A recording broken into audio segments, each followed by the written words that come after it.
Well guys, when we thought the last Star Wars trailer had come out, a Japanese trailer came out with a lot of new scenes. It wasn't like there's this one shot that's new in a trailer that we've already seen. No, like the entire trailer is different. Like they have different music, they have a couple new shots from the trailer that is new.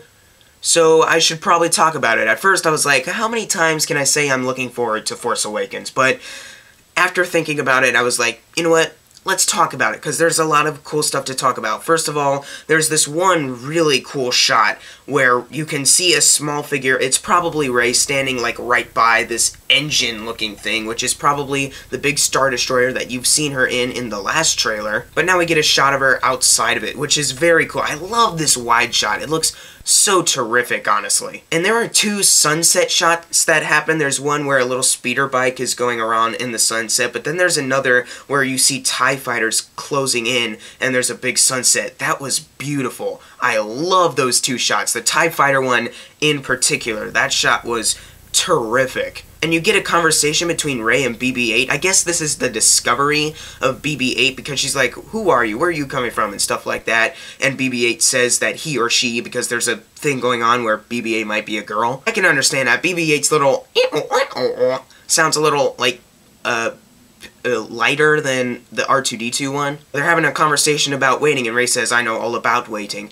And that makes you really think, who is she waiting for? Is it her family? Maybe Han Solo or Leia, or maybe Luke Skywalker? They pointed out something really interesting with that 1, 2 second, 3 second, 4 seconds. And I can't wait to see where that goes. I don't know if Rey actually will be the daughter of Han or Luke or anything like that, but maybe she will. There's a theory going on of that stuff, and I'm not really looking into it, but I know it's around, so I don't know, maybe. You get to see the stormtroopers like going on to Jakku. I believe it's Jakku. It probably is Jakku, and you see one of them use like a blowtorch and blowing some stuff up with fire. Oh yeah, there's one shot where Rey and Finn, they seem like they're actually introducing each other for the first time, but you can notice that they're inside the Millennium Falcon. So did they just get all the way to the Millennium Falcon without introducing each other? Is this movie going to have a really fast pace like that, where they just kind of talk to each other and then they team up and then they actually introduce each other on the Millennium Falcon? That's going to be really cool to have a Star Wars movie that's fast paced. And we actually do get to see another shot of Leia, we get to see a shot of Poe Dameron, and we actually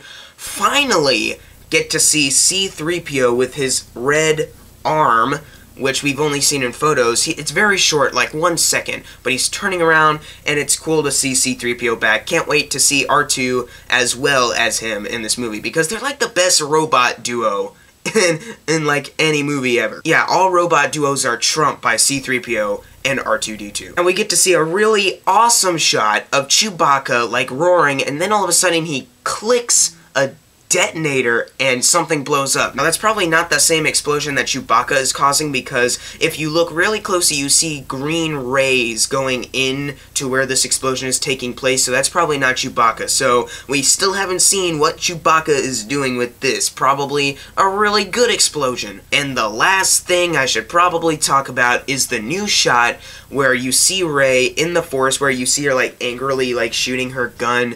In the last trailer, you see her again right here, but Kylo Ren is behind her. He turns on his lightsaber, holds it right by her neck, and you get to see some fear on her face. And that is freaking cool. That is seriously the best shot of this entire trailer. That couple seconds of Kylo Ren pointing his lightsaber by her neck. That was crazy. Not sure where that's gonna go, but there was a new commercial that came out that showed some new shots also, and one of them is her like shooting her blaster, and you actually see like Kylo Ren deflect it, so she's shooting at Kylo Ren probably. It looks like Kylo Ren is in the same location as Rey is when she's shooting the blaster, so yeah, she's probably shooting at Kylo Ren. That's gonna be pretty interesting. So guys, Star Wars The Force Awakens, I've hyped it a lot in my brain to the point where it sucks. I'm going to be crushed. I'm gonna fall into a deep depression, but the thing is, I know it's not gonna suck because these trailers show amazingness. And if you watch the international trailer, which you might have, leave in the comments below what you thought of it. And I just hit 1,000 subscribers. Honestly guys, that is insane how many people actually want to listen to a 15-year-old talk about movies and stuff. And I thank you so much, and I know I'm late on the 800 subscriber special, the 900 subscriber special, and this special, the 1000 subscriber special. I will catch up on those really soon. I'm going to celebrate 800, 900, 1000, and then I'm going to stop doing the every 100 thing. I'm going to go, alright, I'm going to celebrate 1000, and then 1500, and then 2000. That's how it's going to work, like every 500. Thank you guys for watching. Make sure to subscribe. I'm Jackson Fulcher. See you guys next time.